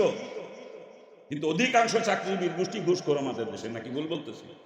জোরে বলে। আফসোস আফসোস, ওর রোজার মাসে ঘুষ খায় না, ইফতারির জন্য কিছু দিয়ে যাও। আমি কই টাকা দিয়ে ইফতারি করার থেকে শুয়োরের গোশত দিয়ে ইফতারি করো, তাতেও তোমার গুনাহ কম হবে। শুয়োরের গোশত খাইলে খালি হারাম খাওয়ার গুনাহ হইতো, আর ঘুষের টাকা যে খাইলাম ও টাকা তো হারামই।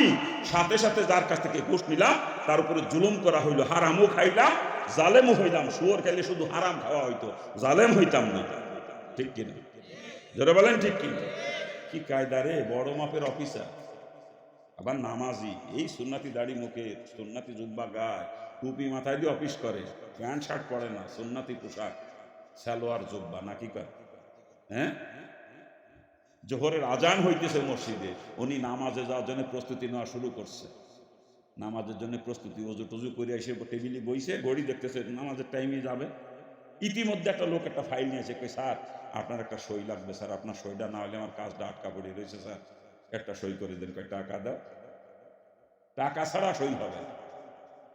একটু পরে দমক দি কয় দিবা, টাকা দিবা, তাহলে সই করি, আর নাহলে চললাম নামাজ পড়তে, সই টই করতে পারবো না। ও বদমাইশটা ঘুষ খেয়েও নামাজ পড়তে যায়, কত বড় ভণ্ড। এই ওগুলো জুতো পিটা করে মসজিদে বের করে দিতে পারেন না? ওই ঘুষ করে বদমাইশ মসজিদে যা, মসজিদ না পাক করতে, ওগুলো জুতো পিটা করে মসজিদ থেকে বের করবেন শয়তান গুলো। হ্যাঁ, ওগুলোরে বানান কা কমিটি টাহা আছে তাই না? ও অবৈধ টাহা, অবৈধ টাকা দিয়ে মসজিদি সিমেন্ট কিনে দেয়, সাত ডালা সিমেন্ট, টাইলস কিনে দেয় ফ্লোরের, সব অবৈধ টাকা আছে। হেরে বানাইছেন সভাপতি, ও তো ইনকাম অবৈধ। ওই হারাম টাকাতে মসজিদ করেছেন, ও মসজিদি নামাজ পড়লে নামাজ হবে। কি কথা ঠিক কিনা? হ্যাঁ, জনগণের টাকা মারিয়ে খায় যত নেতার গোষ্ঠী, ওই নেতাগেরে নিয়ে আসেন দাওয়াত দিয়ে মসজিদি টাকার জন্য, মাদ্রাসায় টাকার জন্য। ওই নেতাগের হারাম টাকা দিয়ে মসজিদ করে এই মসজিদি কপাল গুটাইতেছে সারা জীবন। একটা শেষ দাও আল্লাহ কবুল করবে না, একটা শেষ দাও। কি কর? হ্যাঁ, নেতাগের ইনকাম কতটুক বৈধ আমরা জানি না, কি জানি না? ও এক দলের নেতা, সব দলের নেতাই এক কায়দার, নাকি ভুল বলতেছি? জোরে বলে। আগে তো মাইরি জোরে খাইছে জনগণের, তা যারা 17 বছর ক্ষমতায় থেকে গেছে তা খাইছেই, আর এরা এখনো ক্ষমতায় যায় নাই, যাবে যাবে চিন্তা করি এখন যে খাওয়া শুরু করছে। এই কয়েকদিন আগে গত 13 তারিখে, এই থামেন, কয়েকদিন গত 13 তারিখে ভোলায় মাহফিল ছিল। ভোলা একটা লঞ্চ ঘাট আছে, ভেদুরিয়া লঞ্চ ঘাট, বরিশাল থেকে ওই ভেদুরিয়া লঞ্চ ঘাট স্পিড বোর্ডে যাতায়াত করা অল্প টাইম, আমরা স্পিড বোর্ডে যাতায়াত করি। আমি যাওয়ার দিন স্পিড বোর্ডে গেছি, আসার দিন স্পিড বোর্ড নাই বরিশালে। জিজ্ঞেস করলাম কারণ কি? কয় হুজুর বোট চালাচ্ছে না কোনো ড্রাইভার। বলে কারণ? কয় হুজুর আগে তো 200 টাকা করে নিত বোট প্রতিদিন, বর্তমানে 1200 টাকা নেছে বোট প্রতি। আগে যারা ক্ষমতায় ছিল তারা 200 টাকা করে নিত বোট প্রতি, আর ক্ষমতা নেই, এরা দখল করে নিছে ঘাট, দখল করে নিয়ে বোট প্রতি 1200 টাকা নেছে প্রতিদিন। এই জন্যে স্পিড বোটের ড্রাইভাররা আন্দোলন করতেছে, তারা বোট চালাবে না। এই হলো পরিস্থিতি সারা বাংলাদেশে সব জায়গায়। এই যে চাঁদাবাজি শুরু করছে, এটা বলে শেষ করার মতো। এতে বিএনপির পজিশন ভালো হইতেছে না খারাপ হইতেছে? আর ভালো হইতেছে না খারাপ হইতেছে? আমাদের হুজুরদের একটা উপকার হইতেছে, ওরা এইগুলো করে চাঁদাবাজি করে করে জনগণকে প্রত্যাখ্যান করবে, আমরা ক্ষমতায় যাবো ইনশাল্লাহ। এদেশ হবে কোরআনের শাসন ব্যবস্থার দেশ বাংলাদেশ, ওলামায়ে কেরামের শাসন ব্যবস্থার দেশ হবে বাংলাদেশ ভবিষ্যতে। কথা ঠিক কিনা? এরা বলেন ঠিক কিনা? এই জন্য ওরা চাঁদাবাজি আরো করুক, আমাদের কোনো আপত্তি নাই। খারাপ লাগতেছে আপনার? খারাপ লাগতেছে নাকি? হ্যাঁ, আওয়ামী লীগালার তো মেরে খাইছে, ক্ষমতায় ছিল খাইছে 17 বছর, আর এরা ক্ষমতায় যাওয়ার আগেই শুরু করছে খাওয়া। আমি তো উচিত কথা কওয়া মানুষ, এজন্য আমার অনেকেই পছন্দ করে না, কিন্তু বলি ভালোর জন্যে। এই যা করতেছে এরা, এদের প্রতি জনগণ এমন ক্ষিপ্ত হয়ে যাইতেছে, আগামী নির্বাচনে ওই যেটা ফলায় গেছে হারা তো পাবেই না, এরাও পাবে না, এদেরকেও জনগণ প্রত্যাখ্যান করবে। কথা ঠিক কিনা? জনগণ হুশ ফিরে আসতেছে, চোর খেদায় ডাকাত পত্তন করতে চায় না জনগণ। কি কথা কন না? আর যদি হুশ না ফেরে, চোর খেদায় ডাকাত আনবেন, ডাকাত খেদায় চোর আনবেন, আপনাদের কপালের, আপনাদের ভাগ্যের উন্নতি জিন্দেগিতে কোনোদিনও হবে না। সারা জীবন আপনাকে তামাইরেই খেয়ে যাবে, এই সারা জীবন। যা আল্লাহর কাছে জবাবদিহিতার ভয় যার অন্তরের মধ্যে নাই, আখেরাতের ভয় যার অন্তরের মধ্যে নাই, ও যতই নামাজ পড়ুক, যত হজ করুক না কেন, ও অবৈধ পয়সা খাবেই খাবে। কথা ঠিক না?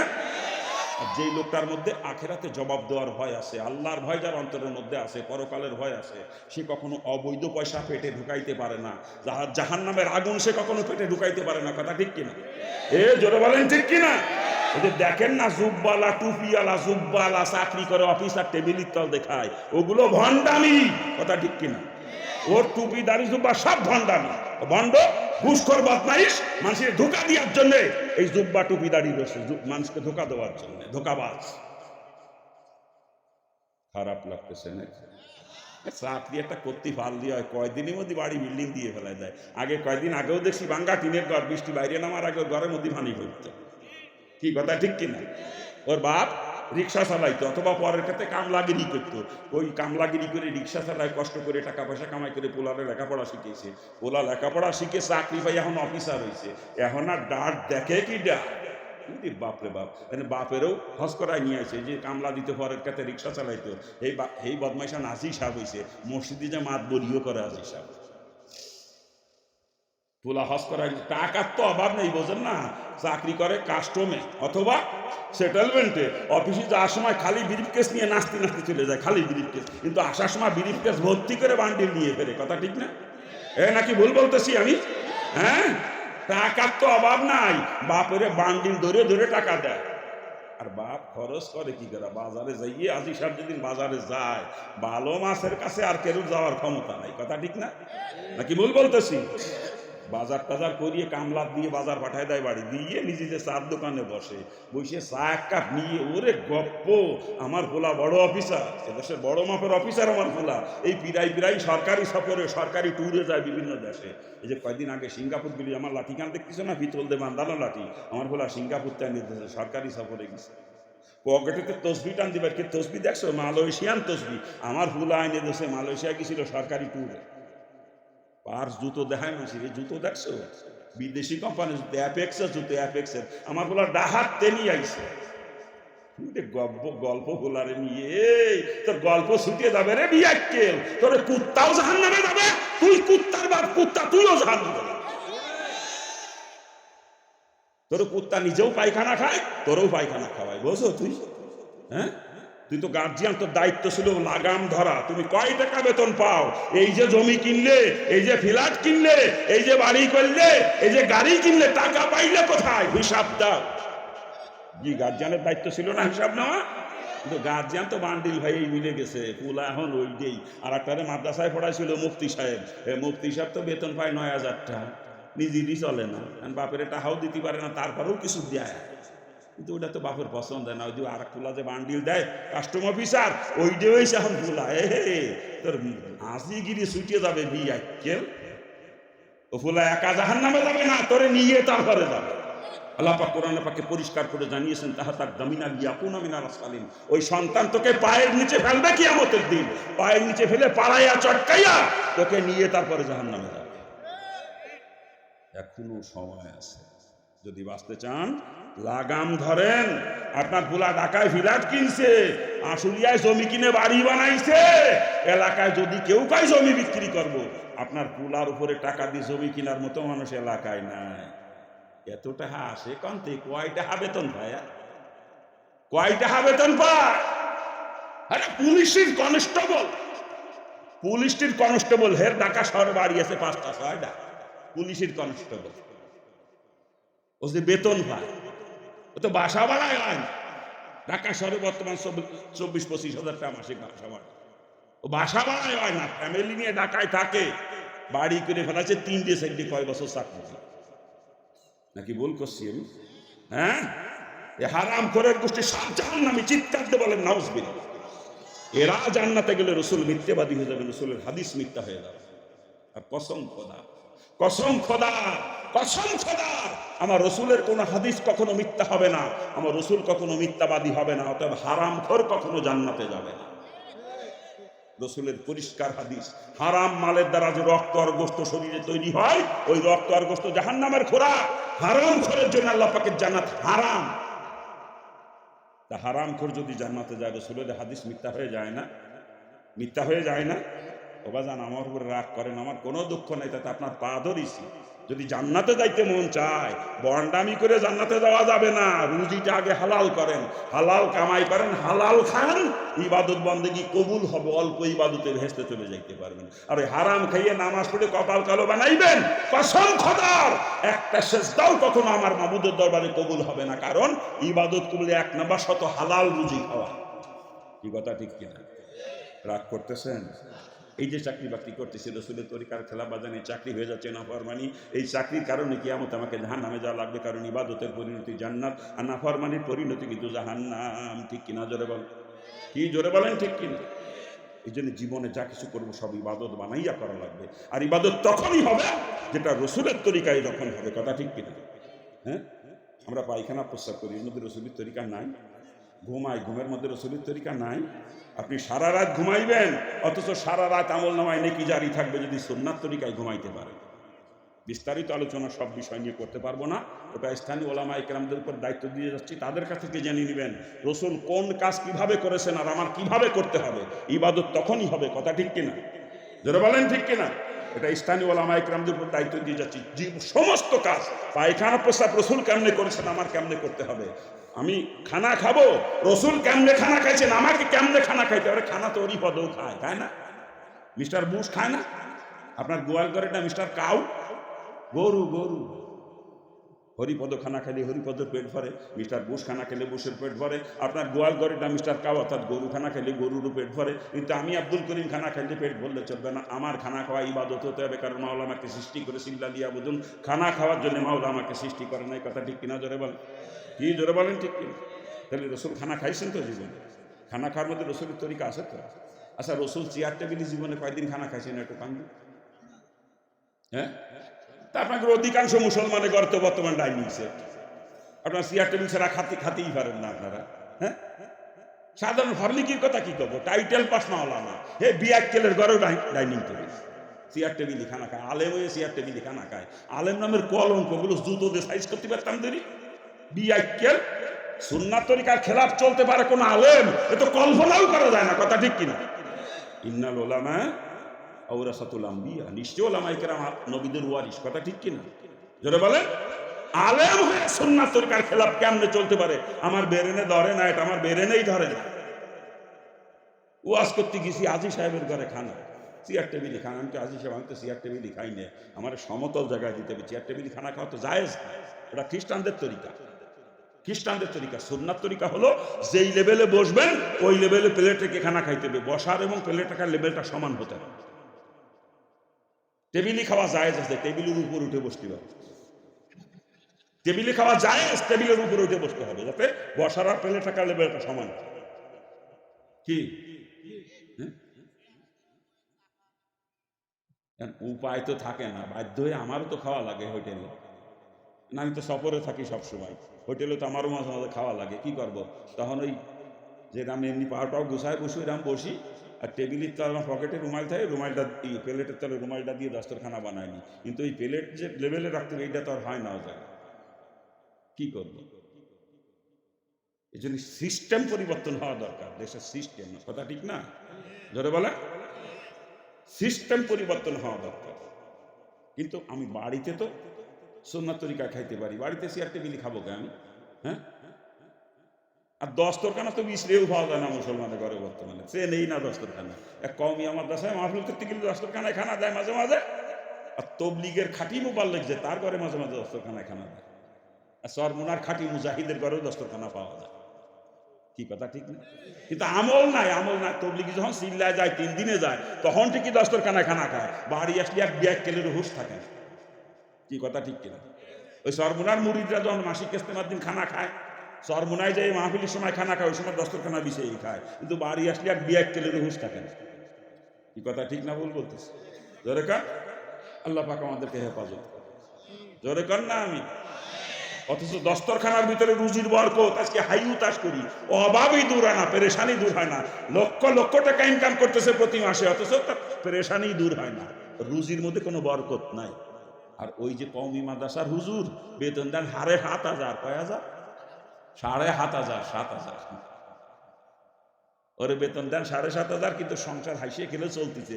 আপনি কয়টা পোশাক পরেন? আপনার একটা জামা কিনতে লাগে 150 টাকা, আর মৌলানা সাহেবের একটা পাঞ্জাবি বানাতে মুজরি দিয়া লাগে 400 টাকা। দেখেন কে পাঞ্জাবি কয়টা আছে? কি কথা কন না কেন? এরে কয় বরকত। এর নাম কি? বরকত। আর রুজির বরকত দস্তরখানার। এ দস্তরখানা চেনেও না মুসলমান। ওয়াজ করতে গেছি, মৌলানা সাহেবের ঘরে খানা, দস্তরখানা ছাড়াই দিয়েছে খাতি। আমি কিন্তু কে দস্তরখানা লাগে যে? দৌড়ে যে এক নাক পোষা গামছায় নিয়ে গেছে যায়। মৌলানা সাহেবের ঘরে দস্তরখানা নয়, চিন্তা করতে পারেন? ওটা বলে আলেম, আলেম নামের কলঙ্ক। কি কথা কন না? জোরে বলেন ঠিক কিনা? আল্লাহ পাক সকলকে বুঝ দান করুন। প্রত্যেকটা সেক্টরে রসুলের তরিকা আছে, সব জায়গায় আছে। রাজনীতির মধ্যে মনে হয় রসুলের তরিকা নেই, এই জায়গাও আছে। রাজনীতিও করেছেন রসুল। রসুল শুধু রাজনীতি করেছেন তা না, রসুল রাষ্ট্রপ্রধানও ছিলেন। কিন্তু রসুল একা নন, রসুলের সব থেকে কাছের চারজন মানুষ হযরত আবু বকর, হযরত ওমর, হযরত ওসমান, হযরত আলী রাদিয়াল্লাহু আনহুমা, চারজনই রাষ্ট্রপ্রধান ছিলেন, ঠিক কিনা? তাহলে রাজনীতি রসুলও করেছেন, সাহাবায়ে কেরামও করেছেন, ঠিক না? কিন্তু আমাদের দেশের মানুষের ধারণা হয়ে গেছে হুজুর আবার রাজনীতি করবে। কা হুজুর আল্লাহ বিল্লাহ করবে, দাওয়াত খাই হাট দিলে বেড়াবে, আর রাজনীতি করবে যত দাঁড়াই মুতার গোষ্ঠী আর দাড়ি কামানোর দল, নাকি? হ্যাঁ, ওলামায়ে কেরাম আগে রাজনীতি করবে। ইন্নাল উলামা ওয়ারাসাতুল আম্বিয়া, ওলামায়ে কেরাম নবীদের ওয়ারিস। যেই কাম নবী করছে ওই কাম আলেমরা আগে করবে। তার রাজনীতি রসুল করে নাই, অতএব আলেমরা আগে রাজনীতি করবে। যেই বিয়াক্কেল রাজনীতি করে না ওরে আলেম কলিও গুনাহ হবে, আল্লাহর নামে কলঙ্ক বদমাইশ। ইসলামী শাসন ব্যবস্থা কায়েমের চেষ্টা যে করে না সে কখনো আমার নবীর ওয়ারিস হতে পারে। কি কথা ঠিক কিনা? ইসলামী শাসন ব্যবস্থা কায়েমের চেষ্টা করা প্রত্যেকটা মুসলমানের জন্য ফরজ। এটা ফরজে কিফায়া না, যে কিছু লোকে করলে হয়ে যাবে এরকম না, এটা ফরজে আইন। প্রত্যেকটা মুসলমানের জন্য তার নিজ দেশে ইসলামী শাসন ব্যবস্থা কায়েমের চেষ্টা করা ফরজ। কি কথা বলেন না কেন? হ্যাঁ, আল্লাহ পাক সকলকে বুঝ দান করুন। আপনি একা বসবাস করেন একটা দেশে, যে দেশেই বসবাস করেন না কেন, আমেরিকা হতে পারে, অস্ট্রেলিয়া হতে পারে, জাপান, চীন, রাশিয়া, কানাডা, অস্ট্রেলিয়া, যে দেশেই বসবাস করেন, নেপাল, ভুটান, ভারত, পাকিস্তান, বাংলাদেশ, যে দেশে আপনি বসবাস করেন না কেন, আপনি একজন মুসলমান। ওই দেশে আর কোনো মুসলমান নেই, আপনি একাই মুসলমান ওই দেশে। আপনি একাও যদি হয়ে থাকেন, আপনার মৃত্যুর আগ মুহূর্ত পর্যন্ত আপনার দেশে ইসলামী শাসন ব্যবস্থা কায়েমের চেষ্টা করে যাওয়া আপনার জন্য ফরজ। কায়েম হওয়া না হওয়া আপনার দায়িত্ব না, ও দায়িত্ব মাওলা। কথা ঠিক কিনা? কিন্তু চেষ্টা করে যাওয়া আপনার দায়িত্ব। মৃত্যুর আগ মুহূর্ত পর্যন্ত আপনার দেশে ইসলামী শাসন ব্যবস্থা কায়েমের চেষ্টা করা আপনার জন্য ফরজ। আর ইসলামী শাসন ব্যবস্থা কায়েমের চেষ্টা করে ফরজ হয়ে থাকে, ইসলামী রাজনীতি করাও প্রত্যেকটা মুসলমানের জন্য ফরজ। কথা বলেন ঠিক কিনা? যারা বলেন। আবার ওদিকে খেয়াল রাখতে হবে, আল্লাহ পাক রাজনীতি করার জন্য সৃষ্টি করে না, সৃষ্টি করেছে ইল্লা লিয়াবুদুন, একমাত্র ইবাদতের জন্য, ঠিক কিনা? অতএব রাজনীতি করতে যদি হয় ইবাদত বানাইয়া করা লাগবে। কথা ঠিক না? আর ইবাদত তখনই হবে যখন রসুলের তরিকায় রাজনীতি হবে, ঠিক কিনা? রসুলের তরিকায় রাজনীতি করে ইবাদত যদি বানাইতে পারেন, ওই রাজনীতি দ্বারা লক্ষ লক্ষ নেকি আমলনামা জমা হয়ে যাবে কিয়ামতের ময়দানে। ওই রাজনীতি আপনাকে জান্নাতে নিয়ে পৌঁছে দেবে। চিৎকার দেবেন সুবহানাল্লাহ। পক্ষান্তরে রসুলের তরিকার খেলাফ যদি আমি রাজনীতি করি, আমার রাজনীতি নাফরমানি হয়ে যাবে। ওই রাজনীতির কারণেই কিয়ামতে আমাকে জাহান্নামে চলে যেতে হবে, কারণ ইবাদতের পরিণতি জান্নাত, আর নাফরমানির পরিণতি কিন্তু জাহান্নাম। ঠিক কিনা? জোরে বলেন। কি জোরে বলেন? ঠিক কিনা? এই জন্য খুব হুঁশিয়ার বাজান, যা কিছু করবো জিন্দগিতে সব ইবাদত বানাইয়া করতে, কারণ আল্লাহ সৃষ্টি করেছে ইল্লা লিয়াবুদুন, একমাত্র ইবাদতের জন্য। রাজনীতি করার জন্য আমাকে সৃষ্টি করে নাই। কথা ঠিক না? জোরে বলেন ঠিক কিনা? অতএব সব রাজনীতি ইবাদত হতে হবে মুসলমান। মুসলমানের রাজনীতিও ইবাদত হওয়া লাগবে।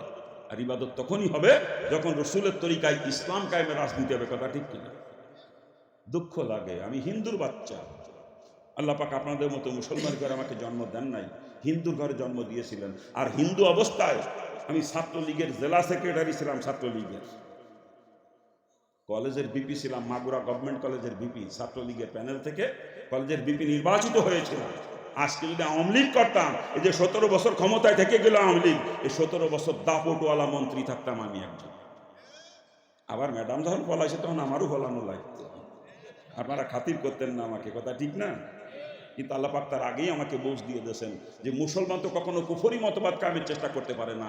যে মুসলমান সে ইসলাম কায়েমের চেষ্টা করবে, আর যে কাফের সে কুফরি মতবাদ কায়েমের চেষ্টা করবে। ঠিক কি? হ্যাঁ, আমি যতদিন হিন্দু ছিলাম, কাফের ছিলাম, ততদিন আমিও কুফরি মতবাদ কায়েমের চেষ্টা করেছি। কিন্তু এখন তো আমি একজন মুসলমান, এখন আমার চেষ্টা হবে আল্লাহর জমিনে আল্লাহর দ্বীন কেমনে কায়েম করা যায়। এই বুঝ আমি যখনই পেয়েছি, সঙ্গে সঙ্গেই ছাত্রলীগের জেলা সেক্রেটারির দায়িত্ব ইস্তফা দিয়ে ফিরে চলে আসি কোরআনের ছায়ার নিচে। আমি আল্লাহর কোরআন নিয়ে আন্দোলন করি, আল্লাহর দ্বীন কায়েমের চেষ্টা করি। কিন্তু মুসলমানের বাচ্চারা দেখি গণতন্ত্র কায়েমের জন্য জীবন দিয়ে দিচ্ছে, সমাজতন্ত্র কায়েমের চেষ্টা করতেছে, জাতীয়তাবাদ কায়েমের চেষ্টা করতেছে, ধর্ম নিরপেক্ষতা কায়েমের চেষ্টা করে। মুসলমানের বাচ্চারা করে না? আচ্ছা, এগুলো কি ইসলামী মতবাদ না কুফরি মতবাদ? এগুলো ইসলামী মতবাদ না কুফরি মতবাদ? গণতন্ত্র নিয়ে আজকে জয় জয়কার অবস্থা সারা বিশ্বে, বিশেষ করে মুসলমান দেশগুলোতে গণতন্ত্র বেশি হালাহালি করতেছে গণতন্ত্র নিয়ে মুসলমানের সন্তানেরা। কথা ঠিক না? গণতন্ত্র কি ইসলামী মতবাদ না কুফরি মতবাদ? গণতন্ত্রের প্রতিষ্ঠাতাকে জানেন আপনারা? আব্রাহাম লিঙ্কন, আমেরিকার ভূতপূর্ব প্রেসিডেন্ট। দুনিয়া সৃষ্টির থেকে এই মুহূর্ত পর্যন্ত যত ইসলাম বিদ্বেষী মানুষ দুনিয়াতে জন্ম নিয়েছে, তার ভিতরে অন্যতম একজন ছিল ওই আব্রাহাম লিঙ্কন। ইসলামের কত বড় দুশ্মন ছিল কল্পনাও করতে পারবেন না। তার প্রতিষ্ঠিত মতবাদ হচ্ছে গণতন্ত্র, যে গণতন্ত্রের মূল কথাই হলো জনগণ সমস্ত ক্ষমতার উৎস, by the people for the people of the people. এটা গণতন্ত্রের মূল থিওরি, ঠিক কিনা? আর ওইদিকে আল্লাহর কোরআন কি কয়? ইন্নাল্লাহা আলা কুল্লি শাইইন কাদির। সমস্ত ক্ষমতার উৎস কে? কোরআন কয় সমস্ত ক্ষমতার উৎস আল্লাহ, আর গণতন্ত্র কয় সমস্ত ক্ষমতার উৎস জনগণ। তা যদি কেউ আল্লাহর কোরআনেরটা বিশ্বাস না করে গণতন্ত্রেরটা বিশ্বাস করে, তার কি আর ইমান থাকে? তার কি আর ইমান থাকে? আল্লাহকে বাদ দিয়ে যদি কেউ জনগণকে ক্ষমতার উৎস মনে করে, এক কথা গণতন্ত্র দ্বারা বিশ্বাস করে, কসম খোদার ওদের ইমান নাই, ওরা বেঈমান কাফের। কি কথা বলেন? ঠিক কথা বললে হবে না, আমার কানে আওয়াজ আসতেছে। কথা বুঝতে কষ্ট হয় আপনাদের? মুসলমান কখন আল্লাহকে বাদ দিয়ে জনগণকে ক্ষমতার উৎস মনে করতে পারে না। গণতন্ত্র কোনো মুসলমান বিশ্বাস করতে পারে না। আর যারা গণতন্ত্র বিশ্বাস করে, কসম খোদার, তারা কখনো মুসলমান হতে পারে না। সে জীবনে 14 বার হজ করুক না কেন, গণতন্ত্রের রাজনীতি করে, ওরা মুসলমান না, কাফের। তাতে হাজী সাহেব হইলেও কাফের, ও মুফতি মুহাদ্দিস হইলেও কাফের, যদি কোনো পীর সাহেব হয় সেও কাফের। মুসলমান কখনো আল্লাহকে বাদ দিয়ে জনগণকে ক্ষমতার উৎস মনে করতে পারে না। গণতন্ত্র মুসলমান কখনো বিশ্বাস করতে পারে না। কথা ঠিক কিনা? একটা প্রশ্ন করবো আপনাদের কাছে, করব। দুনিয়া সৃষ্টির থেকে এই মুহূর্ত পর্যন্ত সারা দুনিয়াব্যাপী চ্যালেঞ্জ আমার, একজন কাফের নাম বলে তো, যেই কাফের কোনোদিন ইসলাম কায়েমের চেষ্টা করেছে? এমন একজন কাফের নাম বলে। করছে? করে নাই, করবেও না কোনোদিন। কাফেরদের নীতি ঠিক আছে। কোন কাফের কখনো ইসলাম কায়েমের চেষ্টা করে নাই, কোনোদিন করবেও না। কথা ঠিক না? আমরা মুসলমানের সন্তান, আমাদের নীতির কোনো ঠিক নাই, দাবি করি মুসলমান বুঝলে, অথচ কুফরি মতবাদ কায়েমের জন্য জান প্রাণ দিয়ে চেষ্টা করতেছি। কথা ঠিক না? আল্লাহ পাক আমাদেরকে হেফাজত করে। আমরা মুসলমান না কাফের? আমরা মুসলমান না কাফের? তা কোনো কাফের আমার ইসলাম কায়েমের চেষ্টা করে নাই কোনোদিন। আমি একজন মুসলমান, আমি কেন কুফরি মতবাদ কায়েমের চেষ্টা করবো বলেন? হ্যাঁ, এতদিন করছি, ভুল করছি, তওবা করে ফেললো, তওবা করলে আল্লাহ তাআলা মাফ করে দেবে। আল্লাহ আশার বাণী শুনেছে কোরআনে পাকে, লা তাকনাতু মির রাহমাতিল্লাহ বান্দা, আমার রহমত থেকে লইয়া আসিস না।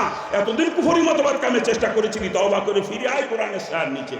তোর তওবা করতে দেরি হবে, আমি আল্লাহ তোকে মাফ করতে দেরি করব। আমরা পারি না তওবা করতে? আমি তো একজন মুসলমান, আমি তো কাফের নই। কোনো কাফের আমার ইসলাম কায়েমের চেষ্টা কোনোদিন করে নাই, আমি কেন কুফরি মতবাদ কায়েমের চেষ্টা করব? এই বুঝটা আসে না আমাদের মধ্যে। দুঃখ একটা, আমি হিন্দুর ঘরে জন্মাইছি, আল্লাহ আমারও বুঝ দিল, কিন্তু আপনাদেরকে দেয় না। আমি দোয়া করার সকল মুসলমানকে সঠিক বুঝ দান করি। আরে জোরে কান না, আমি এতদিন ভুল করছি, তওবা করে ফেলবো, এখন থেকে মৌত পর্যন্ত ইসলাম কায়েমের চেষ্টা করবো। রাজি আছেন? কোনো কাফের আমার ইসলাম কায়েমের চেষ্টা কোনোদিন করে নাই, অথবা আমি একজন মুসলমান, আমিও আর কোনোদিন কুফরি মতবাদ কায়েমের চেষ্টা করবো না। এখন থেকে মৌত পর্যন্ত ইসলাম কায়েমের চেষ্টা করবো। রাজি? কারা কারা রাজ্যে প্রাপ্ত হলেন তো দেখি না। নামান হাত, বুঝছি নামান। ওয়াজ মাহফিল দিয়েছেন তো খালি হাত না, সুযোগ পালি পা আউট হয়ে দেবেন ইসলামের পক্ষে। যান, যখন ভোট কেন্দ্রে ভোট দিতে যাবেন, ও জায়গায় ইসলামের পক্ষে দেবেন না, ও জায়গা ঠিকই গণতন্ত্রের পক্ষে না, সমাজতন্ত্রের পক্ষে না, ধর্মনিরপেক্ষতার পক্ষে না। কি করেন? হ্যাঁ, তো ওয়াজ মাহফিল ইসলামের উপর হাত তুলে স্লোগান দেয়, আর ভোট কেন্দ্রে সেই ইসলামের বিপক্ষে সিল মারে, ওগুলো তো তাজা মুনাফিক, একেবারে তাজা মুনাফিক। মুনাফিকের চরিত্রই হলো কখনো ইসলামের পক্ষে, কখনো বিপক্ষে। এটা মুনাফিকের চরিত্র। কথা ঠিক না? আব্দুল্লাহ বিন উবাই রইসুল মুনাফিক, মুনাফিকদের সর্দার ছিল আব্দুল্লাহ বিন উবাই। একেবারে মসজিদে নববীতে রসুলের পিছনে দাঁড়িয়ে, প্রথম কাতারে রসুলের সোজা দাঁড়িয়ে অধিকাংশ সময় জামাতে নামাজ পড়তো আব্দুল্লাহ বিন উবাই। যতক্ষণ রসুলের দরবারে থাকছে ইসলামের পক্ষে ওরে স্লোগান দিয়েছে, জয় জয়কার স্লোগান। কিন্তু যেই রসুলের দরবার থেকে বের হয়ে গেছে, অমনি পিন লাগানো শুরু করছে, কেমনি ইসলামকে ধ্বংস করা যায়। এটা মুনাফিকের চরিত্র, কখনো ইসলামের পক্ষে কখনো বিপক্ষে। কথা ঠিক না? আর যে মুমিন সদা সর্বদা সে ইসলামের পক্ষে থাকবে। ঠিক কিনা? যারা বলেন ঠিক কিনা? তা আমরা মুমিন না মুনাফিক? আমরা মুমিন না মুনাফিক? যদি মুমিন হয়ে থাকে সদা সর্বদা ইসলামের পক্ষে থাকতে হবে। ও আসমাহুল ইসলামের পক্ষে হাত তুলে স্লোগান দিতে হবে, ভোট কেন্দ্রে যাও ইসলামের পক্ষে সিল মারতে হবে, তবেই আমি মুমিন। না ওয়াজ মাহফিলে এসে হাত তুলবো ইসলামের পক্ষে আর ভোট কেন্দ্রে ইসলামের বিপক্ষে সিল মারবো, আমি তাজা মুনাফিক একেবারে তাজা মুনাফিক। কি কথা কান ঠিক কিনা? জোরে বলেন। আল্লাহ পাক সকলকে বুঝদান করুন। জোরে কর না। আমিনও কই বাসা না যদি কবুলে যায়, কার বাদ দেখছেন? আচ্ছা আল্লাহ আমারে কবুল করছে হিন্দু ঘরে পাঠাইয়া, আপনাদেরকে আল্লাহ পারে না? আপনি মুসলমানের সন্তান, আপনাকে পারে না? আমিনটাও কইতেছেন না, ব্যাপার কি? নাকি কবুল হইলে সমস্যা আছে? হ্যাঁ, আমিনও কই বাসা না, কোন কায়দার মুসলমান চিন্তা করেন? আফসোস আফসোস। যে কথা বলতেছিলাম বাজান, রাজনীতি রসুলের তরিকায় করে ইবাদত বানাইতে হবে, কারণ মাওলা রাজনীতি করার জন্য সৃষ্টি করে না, সৃষ্টি করেছে ইল্লা লিয়াবুদুন, একমাত্র ইবাদতের জন্য। ঠিক কিনা? যারা বলেন ঠিক কিনা? যদি রসুলের তরিকায় রাজনীতি করে ইবাদত বানাইতে পারেন, ওই রাজনীতির দ্বারা লক্ষ লক্ষ নেকি আপনার আমলনামা জমা হয়ে যাবে কিয়ামতের ময়দানে। ওই রাজনীতি আপনাকে জান্নাতে নিয়ে পৌঁছে দেবে। চিৎকার দেবেন সুবহানাল্লাহ। পক্ষান্তরে রসুলের তরিকার খেলাফ যদি আমি রাজনীতি করি, শেখ মুজিবের তরিকায়, জিয়া রহমানের তরিকায়, এরশাদের তরিকায়, আব্রাহাম লিঙ্কনের তরিকায়, লেনিন কালমার্ক্স মাওসেতুংয়ের তরিকায়, মহাত্মা গান্ধীর তরিকায়, জওহরলাল নেহরুর তরিকায় যদি আমি রাজনীতি করি, আমার রাজনীতি হয়ে যাবে নাফরমানি। ওই রাজনীতির কারণে কিয়ামত আমাকে জাহান্নামে যাওয়া লাগবে, কারণ নাফরমানির পরিণতি হচ্ছে জাহান্নাম। কথা ঠিক কিনা? জোরে বলে। এভাবে জিন্দগির প্রত্যেকটা কাজ ইবাদত বানায় করতে হবে। কথা ঠিক না?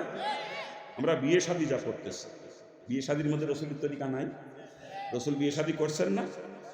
একটা দুইটা না, 13টা পর্যন্ত রাওয়ায়াত আসছে রসুলের বিবাহের, 13টা পর্যন্ত। তবে 9টার রাওয়ায়াত বেশি জোরাল, এই জন্য আমরা 9টার পক্ষে। কথা বলবেন না, চুপ করে শোনেন। আমাদের সমাজে একাধিক বিবাহ করলে মানুষ আর দেখতে পারে না তারা। কি কথা ঠিক না?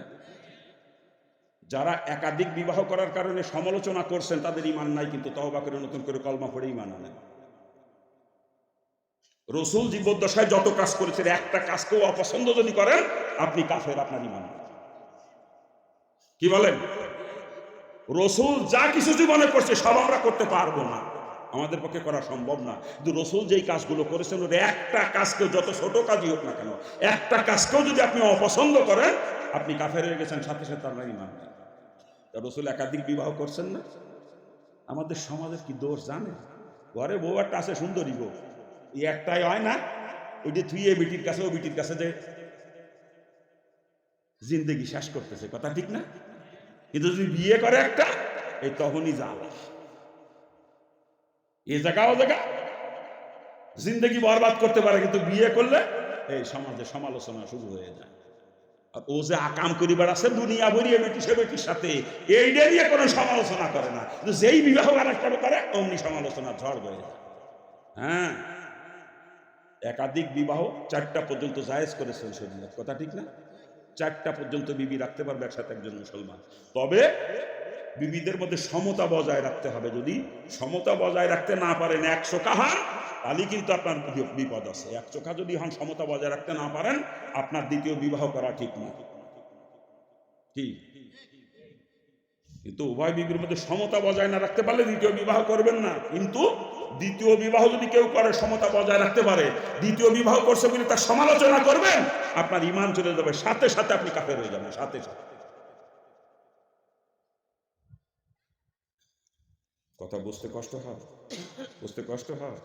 হ্যাঁ, সুন্নাত তরিকার খেলাফ কোন আমল মাবুদের দরবারে কবুল হয় না। কথা ঠিক না? আপনি নামাজ পড়েছেন, সুন্নাত তরিকার খেলাফ নামাজ হয়েছে? রোজা রেখেছে, সুন্নাত তরিকার খেলাফ রোজা হয়েছে? জবাব দেন নাকি? আপনারা বোবা না?